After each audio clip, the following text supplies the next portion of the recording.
So welcome. Thank you for joining us. And I have to start with saying Autotech IQ is not creating shop websites. I just want to make that very clear from the beginning. The reason why we put this on the Autotech IQ webinar series is, number one, it has to do with motorist interaction, and that is what we are all about, not just for digital inspections. And number two, during the certification process, I went through with some of you questions about performance of websites came up. And so since we have an expert joining us today, we want to really pay attention to it. And the beauty compared with, I don't know, 5 years ago is that Google gives us powerful tools where the guesswork is minimized. And we want to show you one of those tools and how to use it to assess what can be done, what can be improved for your website. So I want to welcome Carl, who is our VP of SEO.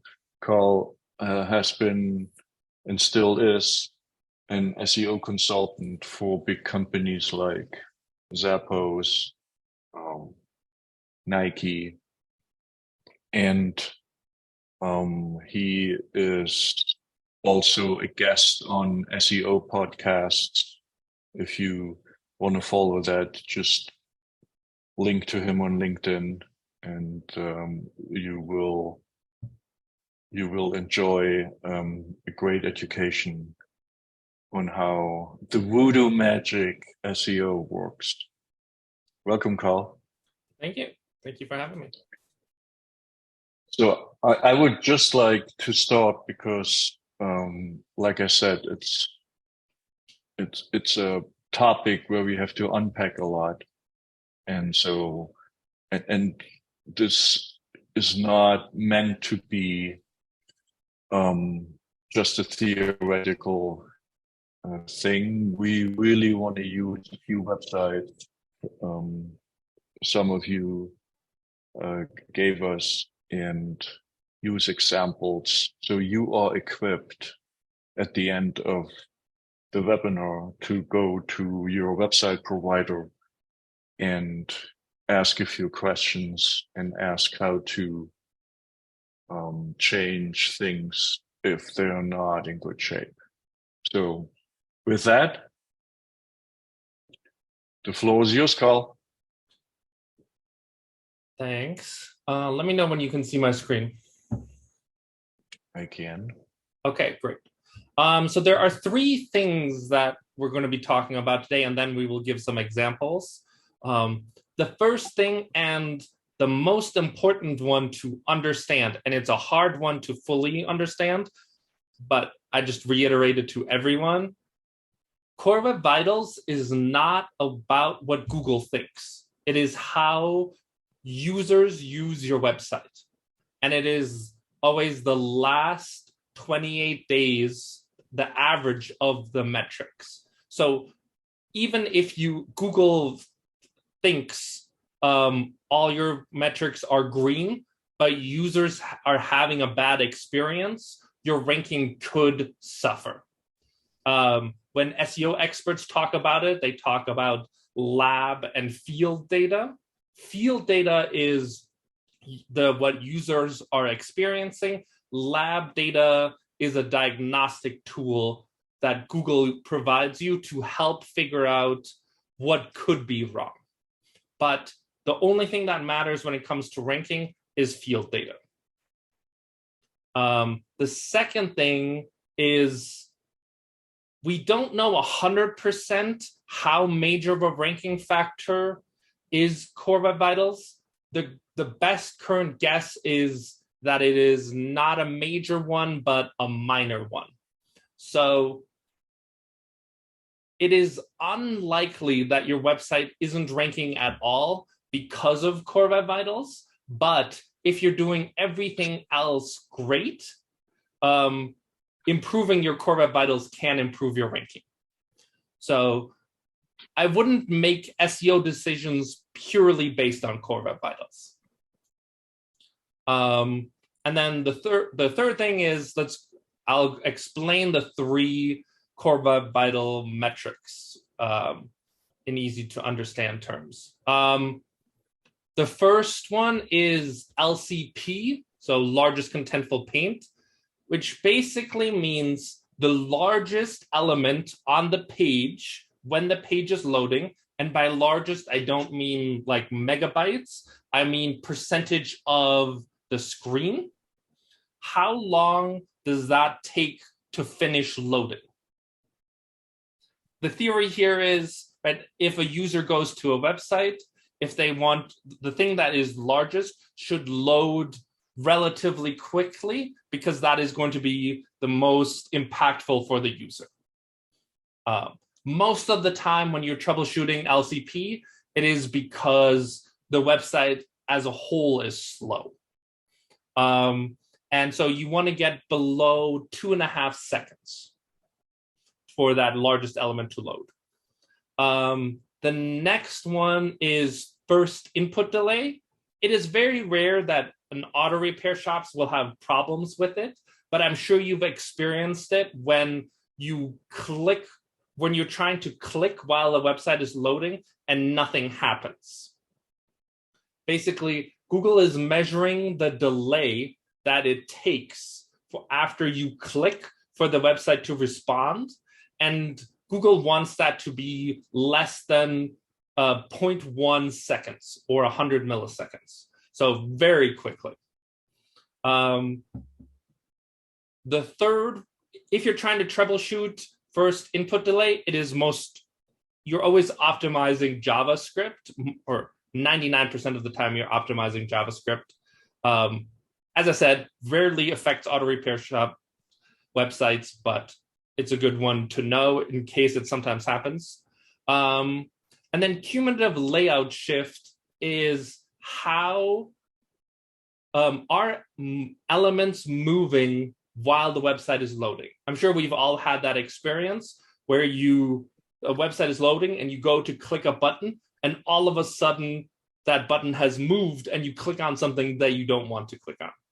Google thinks that is a bad experience for a user. So they have come up with this score, which is basically what percentage of the screen moved how much. And they actually do a really good job of telling you what elements moved. And there are also tools out there that can turn them into GIFs where you can see elements moving. But most of the time, you'll be able to see that in the screenshots. But as I said, it's mostly about how much are elements moving. And so then I'm going to go to the first example. And so this is Page Speed Insights. You can just Google this.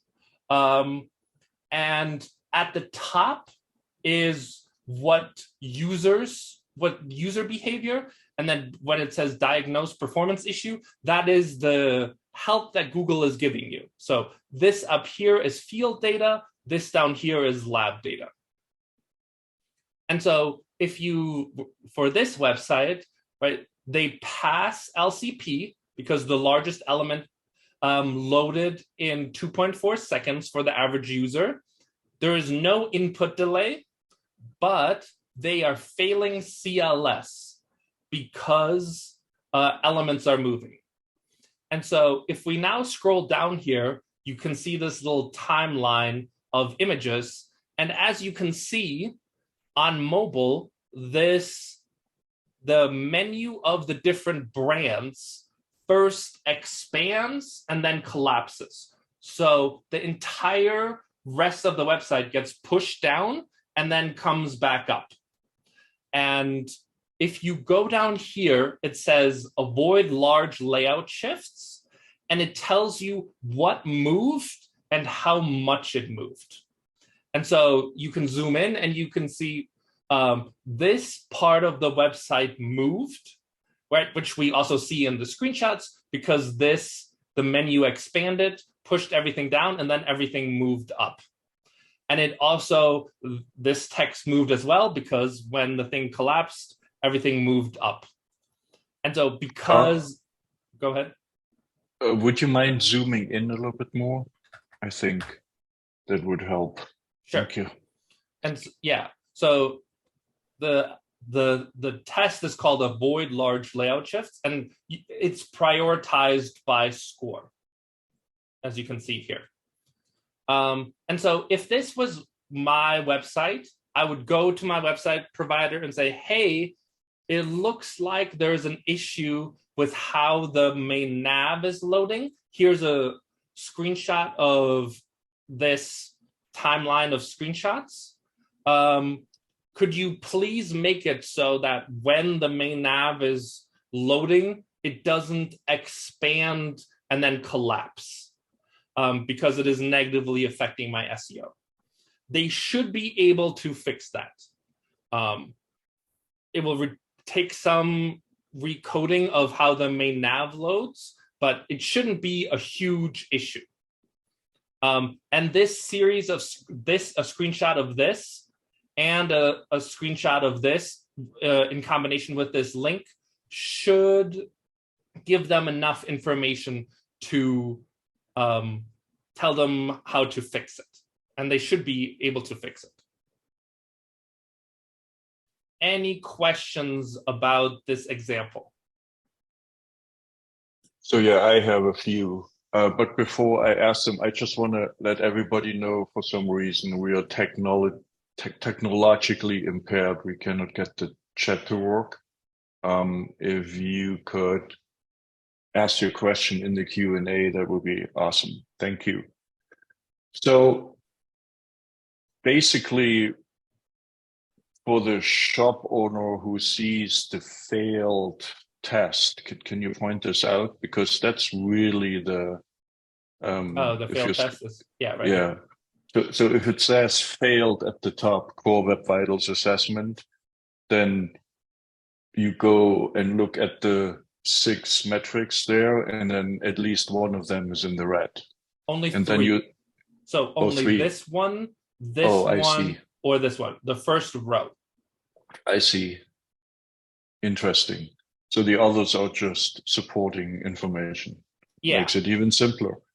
So if any of the 3 are in the red, the last 28 days of user interaction with the website have failed the Core Web Vitals test. Yes, and you also check desktop and mobile, right? And on desktop, this website is failing CLS even more but the issue is the exact same, right? The main nav is pushing everything down, but either elements are moving more or more of the screen is moving, so the score is worse. Is it fair to assume, we know for Autotech IQ, the mobile portion is now between 80 and 90%. I would assume that's true for shop websites as well. Right, so the focus is really mobile above anything else. Yeah, most of the time when you fix things on mobile, they will also be fixed on desktop unless there's some very unique situation. So I would send them this link and say, like, hey, here are the things that I'm failing. Here's the report that I'm seeing. And if you're failing both, I would just send them both screenshots, because most of the time they'll be able to fix both of them in one implementation. Cool. The other question is, and tell me whether you're going to talk about it in another example, you need enough traffic to your shop website to even get the first test done. Yeah. And some don't have enough traffic and have only the lab data. So can you talk about how the lab data is being calculated? So yes, there are cases where up here it will say not enough data, or it will just be blank. That means that Google does not have enough user data. In that case, I would use lab data to see if there's anything going really poorly. Basically, you can see right here what settings Google is using to pretend to be a user, right? They're emulating Moto G power with slow 4G, and they're only loading the page once. So that's technology from 1950? Just kidding. 2015 or something like that. Yeah. When, and so okay. That is how this data is collected. It is just diagnostic information. And if you are failing this, there can be situations where you are passing field and failing lab, or the other way around. If that is happening to you, then you should work with your website provider to think about what is different from what Google sees than users see. In e-commerce, this is a big problem because I'm sure you've logged into like Target.com and you have a banner that Google doesn't see because you're logged in or something, and that banner can cause issues. That's very rare for auto repair shop websites because people aren't logging in. Maybe your cookies can mess something up, but most of the time, lab and field data will have relatively similar information.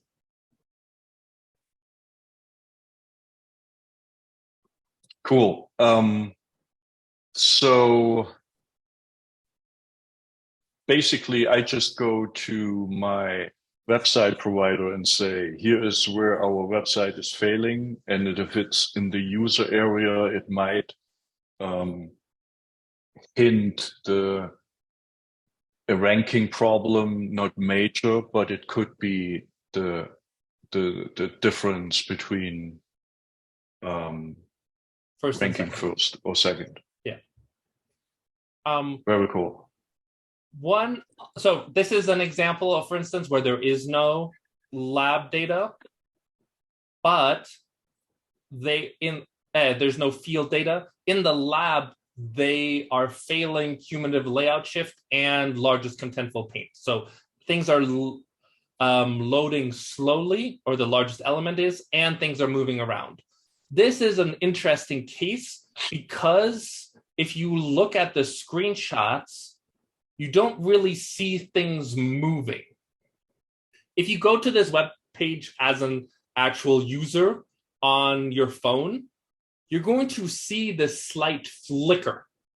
And that is what is happening, but you still see what is moving.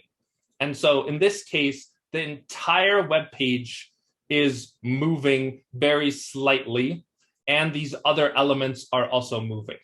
And so this is in a case where this series of screenshots isn't a great indicator of what's moving, but that section at the bottom will tell you what is moving. So for people who really want to know what's the cause and not just give it to their website provider and say, fix it, this, what's called opportunities, is the list, which looks like it's ranked by the most impactful reasons, right? Here, Yeah. reduce unused JavaScript has the biggest impact it takes to load the JavaScripts over a second, and slows the experience down. It's worse than that. Basically, what Google is saying is that there's 1.3 seconds of JavaScript usage that is being loaded, but isn't actually being used to generate the page. So it's unused JavaScript, not just JavaScript. And so this is one also where LCP is failing. And so if your website is failing LCP, you go down to the largest contentful paint element, and you can see what the element is. And so for this website, it is this text right here. And so here, basically what Google is saying is, if this phone goes there, it takes 4.3 seconds to load that text. And that is mostly a problem with prioritization, I'm guessing, and just the website being slow as a whole. Yeah. And then I'm going to go basically, go ahead. Again, I'm trying to put myself in our audience shoes. You take your website, you go to this link, which we have already published in the Facebook group, and for the ones who are not in the Facebook group yet, I would like to invite you to go there. Just go to Facebook and search for Autotech IQ certified and ask to join. And there we have a part of this discussion also already going on. And you can ask your questions, and there's the link for how to run this test. So you run this test, you see the results, you just take the link on the web, put it in an email to your website provider and say, fix this. Or maybe your email is a little longer. What you can do is you can just press this copy link button, and then the exact same thing that you saw, they will see as well. I think after a while it expires, but like if you send it within a few days, you should be fine. Another thing I want to mention is things like JavaScript, which creates the chat feature on websites, is often heavy and can cause a delay. Big pictures cause a delay. So there's a term used in the web design world which is called lazy loading. And what that means is you only load what's really visible on the screen. And you can imagine the footprint of a smartphone is so small, but your website is big. It makes no sense to load the whole website first just for the little bit showing on the mobile phone. And so that's why lazy loading has been invented years ago, which only loads what you really see. And that's going to solve, my guess, the majority of cases where you see a low score in performance. When it comes to LCD, when it comes to slow loading pages, basically, right, the troubleshooting step that Google calls it is defer off-screen images. So the images are below what people see when the page first loads, don't have to load at the beginning. And so, for instance, this website, Google is saying they would save 18 or 17 and a half seconds by deferring all these images, some of which are almost a megabyte big, until someone scrolls down. Yeah. And so the cool. One other thing that can happen is you can have a time to first byte that is so high. So time to first byte is how long does the first byte of data take to load for users?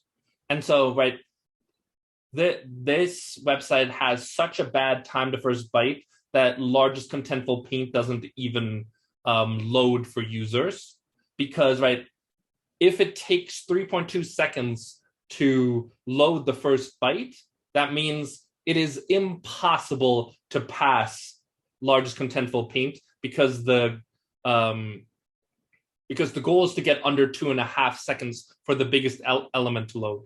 If the first byte takes longer than that, it is impossible to pass it. And so, what's a typical reason for this? Just the server slow? Yeah, normally it's a slow server, or so much is being loaded in that initial byte load that it takes a long time. So for instance, if you're loading all the JavaScript and trying to build like the entire JavaScript program in before you actually send the first byte, then things like this can happen. I see. Right. They also have 4.5 seconds of unused JavaScript. And even when Google is running it, it's taking 2 seconds for the server to respond. So users are seeing 3.2 seconds. The fast servers that Google are using are seeing 2 seconds.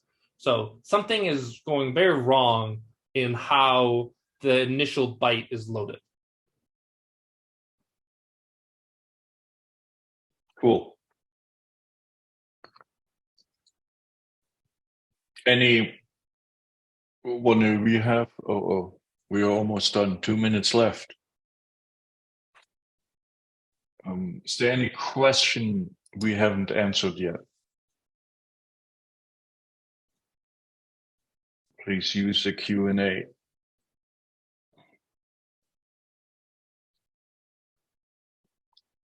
I hope this was really helpful and gives you an insight you might have had already, because if your website provider is on top of things, Core Web Vitals should be a key element of their guidelines for their design.